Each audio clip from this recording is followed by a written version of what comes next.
One man with a view on the national income problem, his veteran company director James MacKenzie, who has chaired boards from both mining and non-mining sectors. He's also been a key player in the Victorian elections, which went convincingly Labour's way at the weekend. As a former chairman of Victorian WorkCover and chief executive of the TAC under both state Labour and Liberal governments, he emerged last week as one of two people to independently scrutinise Labour's policy costings. I spoke to him from Melbourne earlier. James MacKenzie, thank you for joining me there. Evening, Tiki. Now, you've been a business leader in manufacturing, in property and in investment. Can productivity from somewhere else than the mining boom really make up for this loss of national income? I think we've got to put this in the context of China full stop. And remember that the urbanisation of China, and whether it's 40% complete or 60% complete, the biggest single event in the economic history of the world has still got a long way to run.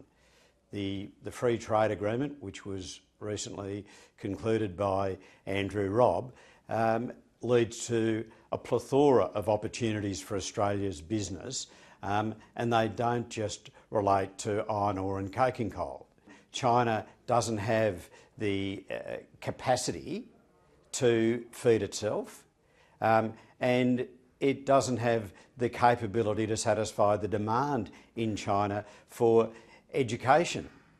So there are more opportunities for Australia than just building houses for Chinese investors and selling iron ore and coking coal. And you see the opportunity for export and indeed investment by the Chinese as much more significant than something like housing growth, which seems to be pretty ordinary at the moment. Well, housing growth in an economy our size is always a function of demand and supply. And as long as there's demand, there'll be supply, and if there isn't demand, resources will be allocated elsewhere. Developers and builders will build if there's demand for the product that they're manufacturing. Now, you had a fairly big role in the weekend's definitive victory in Victoria. Has business got anything to fear from Premier Daniel, or is it Dan Andrews? I'll just call him Mr. Premier from today. But I don't think business has anything to fear from the new government in Victoria. The Premier was a senior minister in the Brumby government and the Bracks government. The incoming Treasurer, Tim Pallas, attended every cabinet meeting as the Premier's Chief of Staff and as a senior minister in the Brumby and Bracks governments. So there's an experienced team of business aware and business friendly people. Election campaigns in our country these days throw up heaps of hyper-partisan nonsense, which all has to settle down before people can evaluate what they're dealing with. I think that the policies that the Labor Party, and the Liberal Party for that matter, went to the election in Victoria weren't that different in terms of the areas that inspire business confidence. And business will now be dealing with a group of senior ministers that they dealt with over an 11-year period under Steve Bracks and John Brumby. The Liberals, of course, made much of the incoming Premier's CFMEU connections. We've got a Royal Commission going on, and senior businessmen like Mike Cain at Boral have been very vocal about the power of the unions.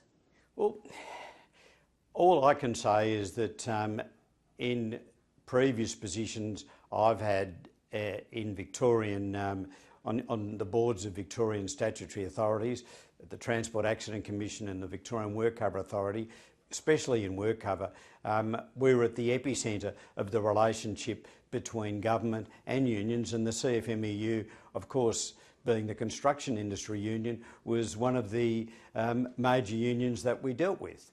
And I've had no experience during that period that gives me any concern for the way in which this government will deal with the CFMEU or any other union in Victoria. You and Bob Officer scrutinised Labour's costings, I think about $3.3 billion in promises. Are you confident about those costings? Because there's a AAA rating at stake, isn't there? The costings process that the Andrews, now the Andrews government, undertook, as I understand it, was the most comprehensive ever undertaken by an opposition in this state. It commenced nearly 12 months ago, and Bob Officer and I were there to ensure that the process was comprehensive and robust, and that the assumptions that on which those costings were made were realistic. Now, I think Bob said at the press conference where the results of this review were announced that, if anything, the assumptions were conservative. The process was certainly robust, and I think not only Bob and myself, but the leading international accounting firm, Moore Stephens, signed off on the fact that the process was comprehensive. Now, all of this gets lost in an election campaign where, as I said before, the hyper-partisan tendencies which we seem to have imported from our American friends tend to distort the results of any process like that. Indeed, well, in the campaign, Victorian Treasurer Michael O'Brien points to black holes and blunders, undercosting a promise to create 2 new public holidays, to extend a rail line and to build 8 new schools. I think that was all part of the hyperbole of the campaign, Ticky. Every policy that Victorian Labor took to that campaign was fully costed, and those costings were signed off by, as I said, Moore Stephens, Bob Officer and myself. I suppose most controversial is not going ahead with the east-west link. Now, there seems to be some confusion here. First, the contract cancellation fees, what's that, 1.1 billion in damages?